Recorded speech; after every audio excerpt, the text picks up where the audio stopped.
Bismillahirrahmanirrahim. Assalamualaikum warahmatullahi wabarakatuh. Hari ini kita akan belajar matematika. Dan jangan lupa klik tombol like, komen, dan subscribe.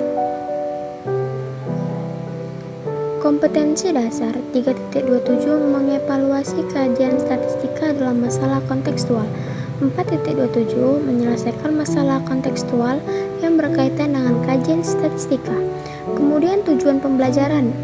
Pertama, setelah mempelajari materi ini, peserta didik diharapkan dapat menjelaskan pengertian statistika dan data statistika, kemudian menguraikan langkah-langkah pembuatan tabel, distribusi frekuensi, dan menyajikan data. Materi yang akan kita pelajari pada pertemuan hari ini, saya akan menjelaskan tentang statistika. Pembahasan materi. Pertama, pengertian statistik dan statistika. 2, data statistika. 3, penyajian data. 1. Pengertian statistik dan statistika. Statistik adalah kumpulan fakta berbentuk angka yang disusun dalam daftar atau tabel yang menggambarkan suatu persoalan. Statistika adalah ilmu pengetahuan yang berhubungan dengan cara-cara pengumpulan data, pengolahan data, penyajian data, penganalisisan data, penarikan kesimpulan, serta membuat keputusan yang cukup beralasan berdasarkan fakta yang ada.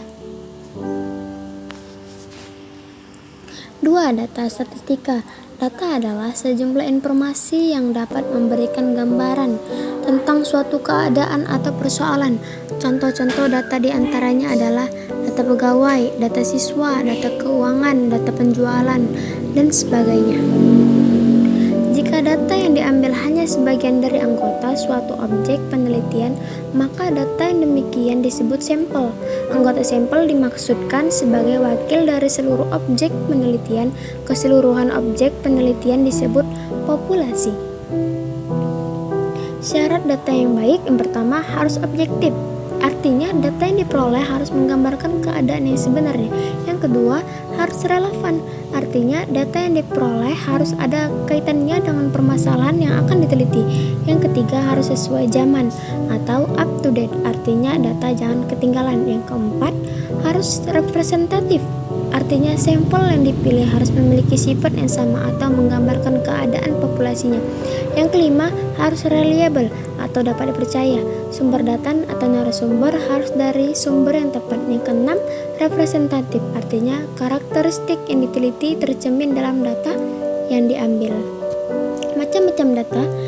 Data tunggal adalah data yang belum tersusun atau data yang belum diklasifikasikan menurut tingkatan. Contoh, data nilai ulangan 10 siswa SMA sebagai berikut. Data kelompok adalah data yang sudah diklasifikasikan berdasarkan golongan atau rentang nilai tertentu. Contoh, data nilai matematika 40 siswa SMA sebagai berikut. 3. Penyajian data. Data yang telah dikumpulkan atau diperoleh dari sampel maupun populasi biasanya masih dalam bentuk data kasar atau data mentah. Agar data dapat dibaca dengan mudah dan cepat, biasanya data disajikan dalam bentuk tabel atau daftar dan dalam bentuk diagram atau grafik. Penyajian data dalam bentuk tabel distribusi frekuensi. 1. Tabel distribusi frekuensi data tunggal. Berikut ini adalah daftar nilai ulangan matematika dari 48 siswa sebagai berikut. Nah, data di atas bisa dirangkum dalam tabel berikut. Nah, tabel ini disebut daftar distribusi frekuensi data tunggal atau daftar distribusi frekuensi selalu sama dengan ukuran data. 2. Tabel distribusi frekuensi data berkelompok. Tabel distribusi frekuensi data berkelompok adalah statistika untuk menyusun data dengan cara membagi nilai observasi ke dalam kelas-kelas dengan interval tertentu. Langkah-langkah membuat tabel distribusi frekuensi adalah seperti berikut. A. Menentukan daerah jangkauan. Jangkauan data adalah selisih nilai maksimum dan nilai minimum yang terdapat dalam data. R sama dengan X maksimum kurang X minimum. Contoh, tentukan jangkauan dari data 47, 32, 38, 42, 53, 59, 64, 60, 61, 1. Nah, kita cari R-nya. R sama dengan X maksimumnya 64 dikurang X minimumnya 32. 64 kurang 32 sama dengan 32. B. Menentukan banyak kelas. Banyaknya kelas hendaknya ditentukan sedemikian rupa sehingga semua data yang diobservasi masuk seluruhnya ada suatu aturan yang diberikan oleh Sturges. Yang selanjutnya disebut aturan Sturges. Aturan Sturges ini yaitu K sama dengan 1 tambah 3,3 log N.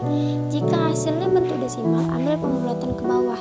Nah, N sama dengan banyak data. Contoh, hitunglah banyaknya kelas dari nilai ulangan matematika 80 siswa. Berarti N sama dengan 80. Kita masukkan ke rumus, dapatlah hasilnya 7,3 dan kita bulatkan ke bawah menjadi 7.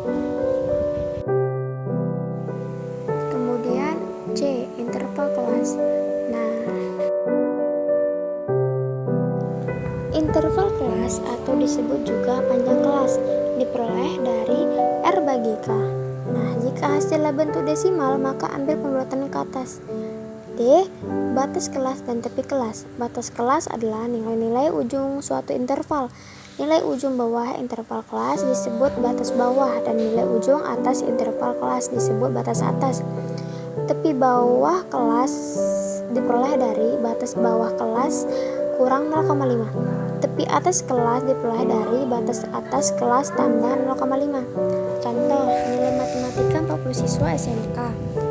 Nah, nilainya, intervalnya atau panjang kelasnya dari 51 sampai 60. Itu sebanyak 12 siswa. 81 sampai 90 itu 5 siswa. Nah, pertanyaannya, batas kelas dan tepi kelasnya adalah, nah, batas bawah kelasnya itu sebelah kiri yaitu 51, 61, 71, 81.